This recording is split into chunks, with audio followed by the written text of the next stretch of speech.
अस्सलामुअलैकुम viewers, doctor Imran Hussain हैं और मैं एक साइकेट्रिस्ट हूँ। India mind clinic Lajpat Nagar Moradabad, इसका फाउंडर एंड डायरेक्टर हूँ। जानेंगे थोड़ा पैनिक डिसऑर्डर के बारे में। पैनिक डिसऑर्डर एक बहुत ही कॉमन बीमारी है और अक्सर आपको अपने आसपास भी देखने को बहुत सारे लोग मिल जाएंगे जो इसका शिकार है। और वो साइकेट्रिस्ट के पास आने से पहले इधर उधर कार्डियोलॉजिस्ट के पास जाएंगे, गैस्ट्रो के पास जाएंगे, न्यूरो के पास, न्यूरोसर्जन के पास, जहाँ भी, क्योंकि उन्हें पता होता नहीं कि कहाँ जाना है, तो जहाँ भी मौका मिलेगा परेशान होंगे। तो एक पेशेंट की कहानी सुनते हैं, बेचारा जो 8 साल तक इधर उधर परेशान रहता है और फाइनली वो एक जगह आता है जहाँ उसको आना चाहिए। और उसके बाद में हम जानेंगे पैनिक डिसऑर्डर क्या है, कैसे बचें, हार्ट अटैक से, कार्डियक अरेस्ट से या दिल के दौरे से ये किस तरह अलग होता है। क्योंकि ज़्यादातर लोग इसे दिल की बीमारी से जोड़कर देखते हैं और पहले कार्डियक इमरजेंसी पहुंच गए या और किसी डॉक्टर के पास जाते हैं। तो उसको सबको बाद में डिस्कस करेंगे हम, लेकिन सबसे पहले उस पेशेंट की कहानी सुनते हैं। जैसे मैं निकला जाऊँ तो डर लगता है, किसी को साथ ले जाना पड़ता है। कब से है ये दिक्कत है? 7 साल से दिक्कत है। कैसे शुरुआत हुई? शुरुआत यही हुई, मैं एक दिन मस्जिद में नमाज पढ़ने गया था, तो नमाज पढ़ते पढ़ते दिल धड़का खूब तेज। तो मैंने जो है नियत तोड़ने के बाद पानी पिया, पानी पी के दो बार तो नमाज तो पढ़ी ली मैंने। पढ़ने के बाद मैं घर आया, घर आ गया, एक रिश्तेदार में जा रहा मैं, रास्ते में दिक्कत हो गई, बहुत दिक्कत। क्या हुआ था? पेट में से ठंडापन चल रहा था ऐसे ऊपर, और बस और घबराहट, हाथ पाँव कांप रहे थे और कोई बेचैनी सी अंदर से महसूस कैसा होता है? बिल्कुल ठंडा, बिल्कुल जैसे बोला कोई रूह खींच रही है इस तक। अब ऐसा लगता है कि अब कुछ हो जाएगा। हाँ, बस अब बचने वाला नहीं है। या नमाज पढ़ते में जैसे बता रहे, तो अगर कुछ हो गया तो यहाँ से कैसे निकल के भागो? ऐसा और जगह और कहीं भी होता ना, जैसे भीड़ है घर के परिवार की तो कोई दिक्कत ना है। अकेले जाने पाएंगे, अकेले रिश्तेदारी में जा पाएंगे तो वहाँ धो लेने पाएंगे के लिए। अच्छा। और ऐसा कोई हॉस्पिटल में सिटी में सब जगह ध्यान लोगों ने बताया हॉस्पिटल आए। 7 साल से आप इधर? 7 साल से परेशान, 2-2.5 लाख के तो चेकअप करा लेते। टोटल कितना पैसा खर्च कर चुके? 20-22 लाख तो पार ले गए। 20-22 लाख? हाँ जी, 8 लाख का तो साल के साथ। तो किसी ने आपको अब तक ये नहीं बताया बीमारी है क्या आपको? तो और क्या क्या दिक्कतें हैं बताओ अब आपको। गैस बनती है, बहुत बनती है, और गैस बनती है, बहुत दिक्कत ऐसा लगा और रूसी लिख रही, ऐसा लगा बोले आप तो बचन नहीं। घर से बाहर को जाएंगे, बाहर से घर को आएंगे। आराम कैसे मिलता है बिना दवाई के? कोई तरीका है? कुछ ना, दवाई खा के आराम। अच्छा, पूरी तरह अभी किसी से सही नहीं हुआ? दवाई छोड़ दो तो दिक्कत वही शुरू। अगर ये खराबी छोड़ दो तो फिर वही बात है कि बचपना ये हो गया, वो हो गया कि मैं ये चलो, ये प्रॉब्लम है। एकदम से हॉल, घबराहट, खतरनाक हुआ? चालू, ठंडे हाथ पाँव पेट लगा। अब तो चौमासा जैसे जाओ ना ये कमाई को तो बहुत डर लगा। यहाँ तो कोई आदमी भी दिखाई नहीं दे रहा, कैसे जाएगा? मंडी अकेले जा सकते हैं, हम गले काम है, मंडी अकेले हुए नहीं जा सकते, पहले अकेले जावे कहा। प्लेन वगैरह में बैठा दिया जाए आपको? तो बिल्कुल ना बैठा जाए। आज तक ना हिंदुला झूला एक बजी, तो ऐसा लग रहा था दम लेकर गया। क्या हुआ था? झूला? तो आपने ये देखा पेशेंट की कहानी, क्या होता कैसे होता। सबसे पहले हम थोड़ा एंजाइटी के बारे में जानते हैं। एंजाइटी की क्या होती है? बेसिक एंजाइटी होना तो हमारे सर्वाइवल के लिए ज़रूरी है, और जो हमारे ब्रेन का सर्किट है या डेवलपमेंट है, वो किसी लाइफ थ्रेटनिंग कंडीशन में, जहाँ पे ज़िंदगी को ख़तरा हो, वहाँ से बचने के लिए या कोई काम जो है हमें ज़रूरी है उनको करने के लिए एंजाइटी का होना नॉर्मल बात है। और वो अगर नहीं हो तो इंसान को नुकसान हो सकता है और या वो काम भी नहीं कर पाएगा। बट जब ये एंजाइटी ज़रूरत से ज़्यादा बढ़ जाए तो फिर एक डिसऑर्डर के रूप में जानी जाती है। इसके 2 कंपोनेंट होते हैं जनरली।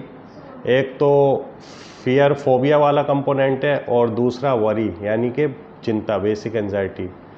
फियर और फोबिया जो डेवलप होते हैं, हमारा एक पार्ट है ब्रेन का एमिगडाला, उससे रिलेटेड एक सर्किट है, उसके ज़रिए होते हैं। और एंजाइटी, बेसिक चिंता जो है, वरी, वो CSTC सर्किट है, उसके ज़रिए से हमारे दिमाग में कुछ हार्मोनल केमिकल इम्बैलेंस होता है न्यूरोट्रांसमीटर का, और फिर फिज़िकल सिम्टम्स आते हैं जो ब्लड में सारे ये केमिकल जाते हैं। तो कुछ एंजाइटी के सिम्टम्स होते हैं कॉग्निटिव, कुछ सिम्टम्स होते हैं बॉडी से रिलेटेड, और कुछ फिजिकल सिम्टम हमारे बाकी ऑर्गन से रिलेटेड, जैसे हाइपर एसिडिटी हो जाना, ज़्यादा स्ट्रेस की वजह से एसिड ज़्यादा निकलना, मसल फैटिग रहना, और स्टेरॉयड हार्मोन कोर्टिसोल वगैरह निकलना। हमेशा एक तरीके से सिचुएशन बॉडी के अंदर ये रहेगी कि जैसे इमरजेंसी है और लाइफ थ्रेटनिंग कोई कंडीशन है, इससे हमें बचना है।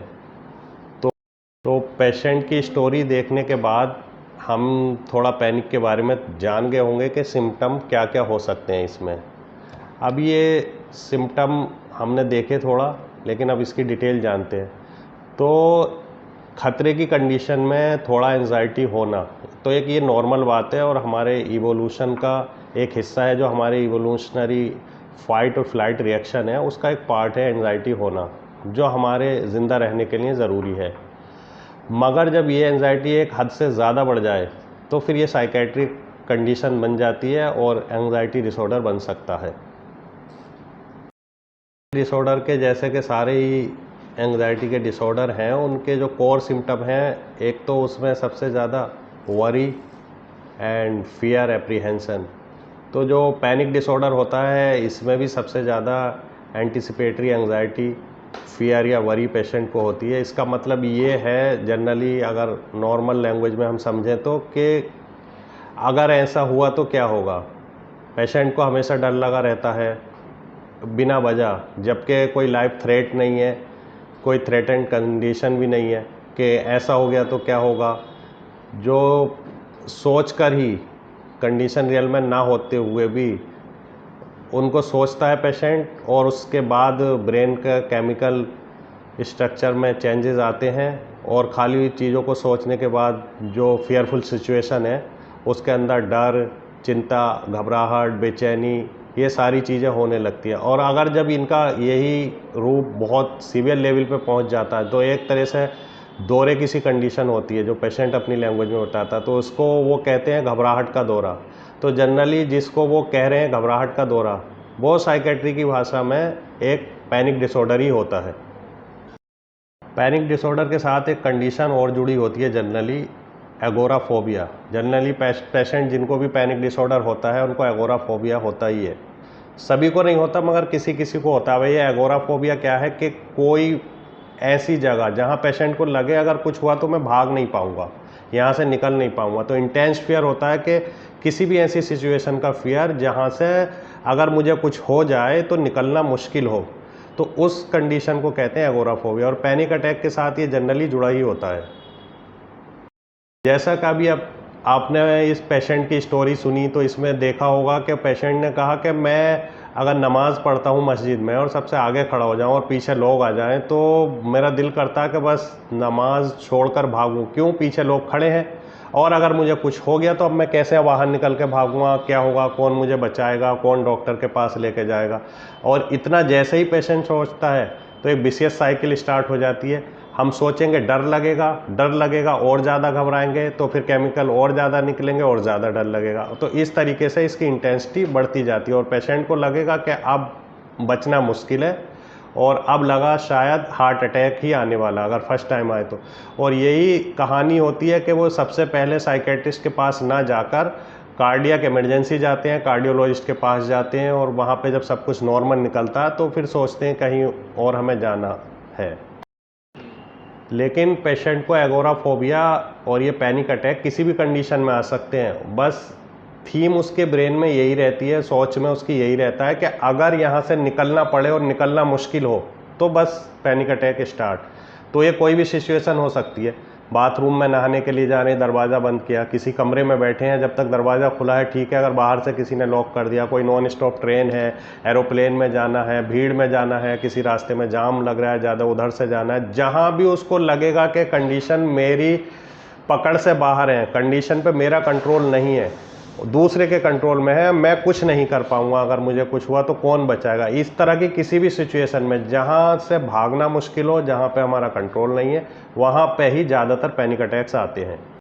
जैसा कि हम जानते हैं कि पैनिक डिसऑर्डर जब कहते हैं कि बार बार बहुत पैनिक अटैक्स फ्रीक्वेंटली आएँ, तो सबसे पहले हम पैनिक अटैक्स के ही सिम्टम जानते हैं, वही पैनिक डिसऑर्डर में रहते हैं। तो एक पैनिक अटैक जब भी आता है तो उसके जनरली सिम्टम क्या होते हैं?